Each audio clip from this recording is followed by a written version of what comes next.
Last month, we revisited some cool British singles released in October 1966. Now, it's time to take a look at some great British releases issued in November. Let's begin. And move along to the number 15 sound, which is that great song from the Kinks.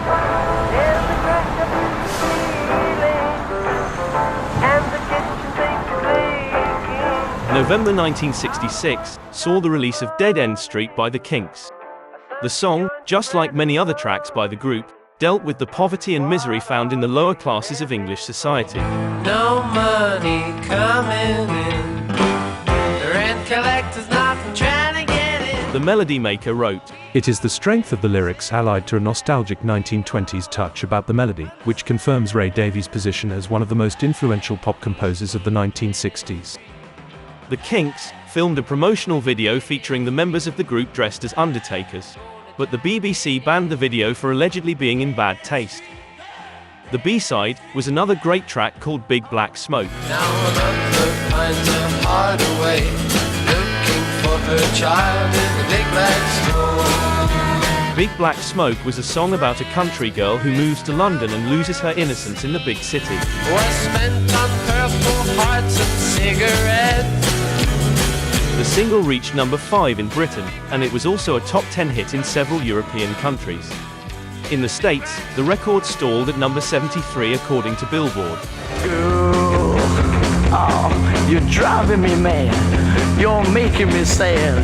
You're treating me bad. Mud in Your Eye by Fleur de Lys is widely considered to be one of the greatest freakbeat tunes of the 60s.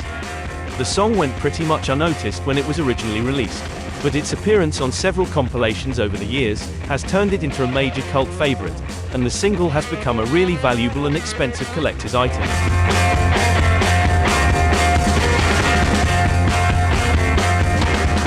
The single was barely reviewed in the press, and it only managed to get this small review by Disc Magazine's journalist Penny Valentine. One of the highlights of the song was the killer guitar break by Bryn Howard.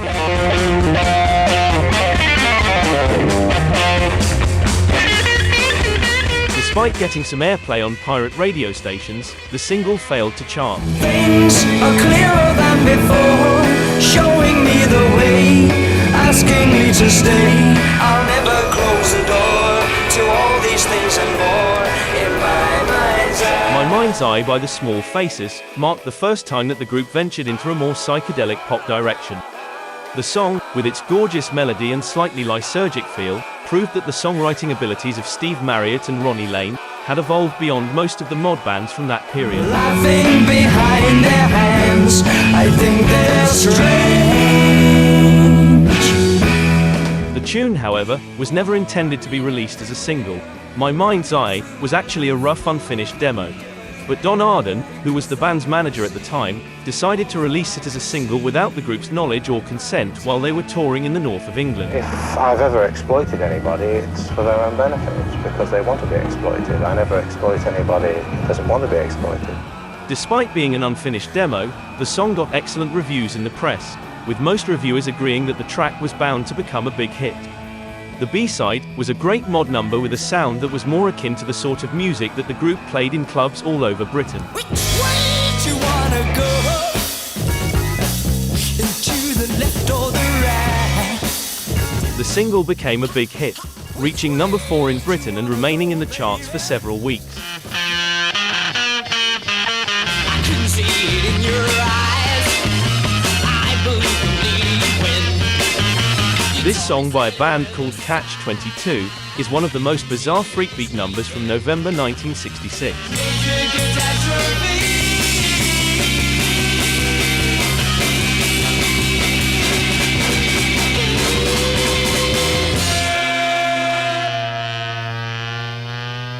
The group was formed in Wallington, Surrey in 1964, and this was their debut single. Just like many freakbeat singles from that period, the single was poorly promoted and barely reviewed in the press. The group released 4 more singles before breaking up in 1969, but none of their releases attempted to replicate the wild sound of their debut single. After their breakup, 3 members of the band went on to join Paintbox along with Easy Beats members George Young and Harry Vander.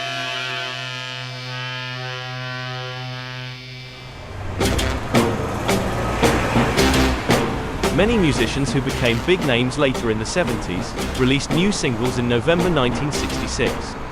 Let's see if you recognize this voice. Oh, what you trying to do to my heart?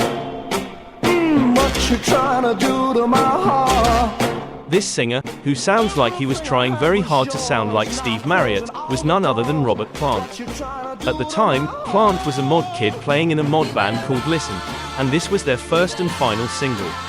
The A-side was a cover of You Better Run by the Young Rascals. What you trying to do to my soul? What you trying to do to my soul? And as previously mentioned, it sounds like the future Led Zeppelin vocalist was trying to channel his then idol Steve Marriott. Robert Plant later developed his own signature singing style, but some songs by Led Zeppelin such as Whole Lotta Love still displayed influences from Marriott and company. Hey woman, you need cooling. I'm gonna send you right back to school. The B-side was a rather average soul number penned by the whole group. Everyone said I would come out last. Oh, they said that the thrill of me is soon will pass. Another musician who became a big star later in the 70s was future T-Rex leader Mark Bolan. Yippee gumbo is no good. Jumping on my fire. This single was Bolan's third 45.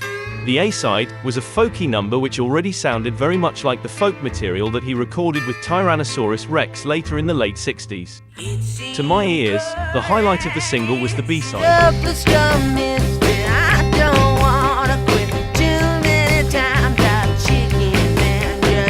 Just like all his early 45s, the single was a flop. Oh, dandy, dandy, when you gonna give up?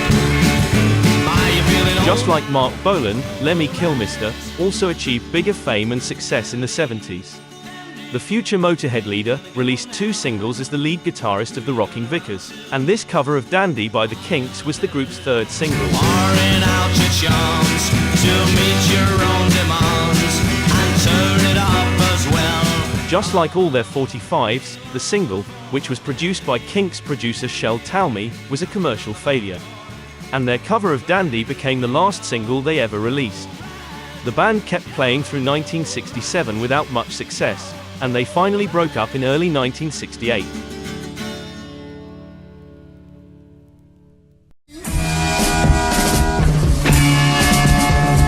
He jumped off his chair, said I'm gonna look in there, my heart hits the And yet another musician who didn't make it until the 70s was Jeff Lynne.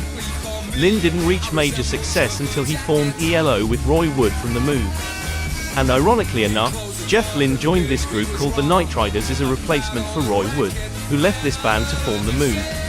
The group, who was previously known as Mike Sheridan and the Night Riders, enjoyed enormous popularity in their native Birmingham.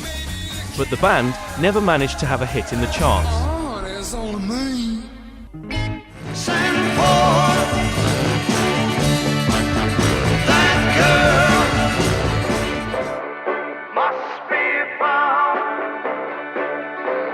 Shaking All Over by Johnny Kidd and the Pirates, released in 1960, is widely regarded as the first British rock and roll classic. The group enjoyed several years of success, and they even managed to score a couple of top 10 hits in 1964 when Beatlemania was already in full force. But by 1966, the band was seen as a memory from the past. Unfortunately, Johnny Kidd died in a car crash in October 1966 after a gig in Lancashire. And this was his final single, released posthumously on November 11th. The A-side was an excellent song which sounded unlike anything Johnny Kidd had ever recorded. The song sounded like a mixture of soul music and early psychedelia. The phasing effect on the brass gave the tune a deliciously lysergic feel. I've got to get to her. The last lineup of the Pirates was a young group featuring future Deep Purple member Nick Simper on bass. And the young Pirates probably played a major role in giving the song its up-to-date sound. The B-side was a decent swampy cover of The Fool by Lee Hazelwood. And drink to a fool, a crazy fool. According to Nick Simper himself, the single was not promoted at all, and sadly, the final single by Johnny Kidd went completely unnoticed. The A-side, however, enjoyed a little bit of popularity in the mid-70s when it became a favorite in a few northern soul clubs. Now I'm standing here wondering, which way to go. In spite of their name, the Gnomes of Zurich were a British band who released their debut single in November 1966. The band was signed to Planet Records, a label founded by producer Shel Talmy. Just like many singles from 1966, the highlight here was the B-side.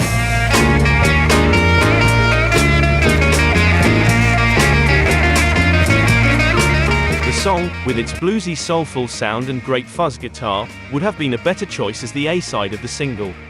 The A-side was a pretty boring pop number called Please Mr. Sun. Talk to her, please, Mr. Sun. The Gnomes of Zurich recorded 3 more singles in 1967 and broke up in early 1968. Last night I said these words to my girl. Most Beatles covers sound pointless and unnecessary, but there are always a few exceptions. This freakbeat cover of Please Please Me by the Beatles was commercially unsuccessful when it was originally released. But the song enjoyed a new lease of life years later, due to its inclusion on several compilations of obscure singles from the 60s, and the single was even reissued in 2004. Yeah, so 2 men, come on, come on, come on, baby, come on. Their cover of the song also featured nods to other tunes such as Shapes of Things by the Yardbirds, and Satisfaction by the Rolling Stones. Like our peace.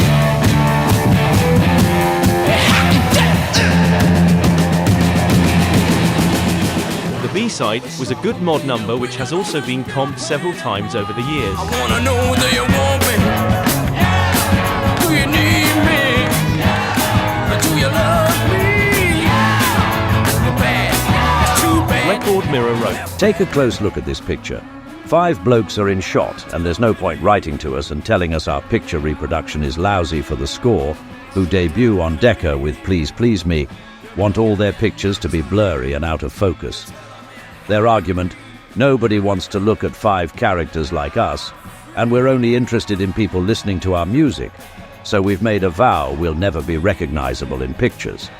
the single failed to chart, and it became their first and last 45. If you come calling, I won't be there, child.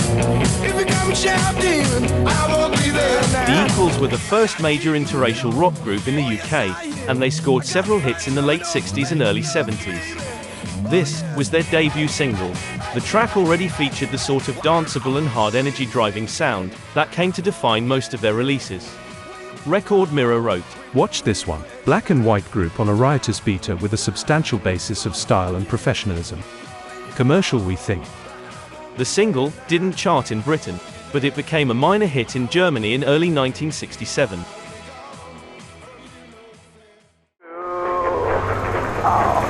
Driving me mad. You're making me sad. I hope you enjoyed this trip back to November 1966. See you next time.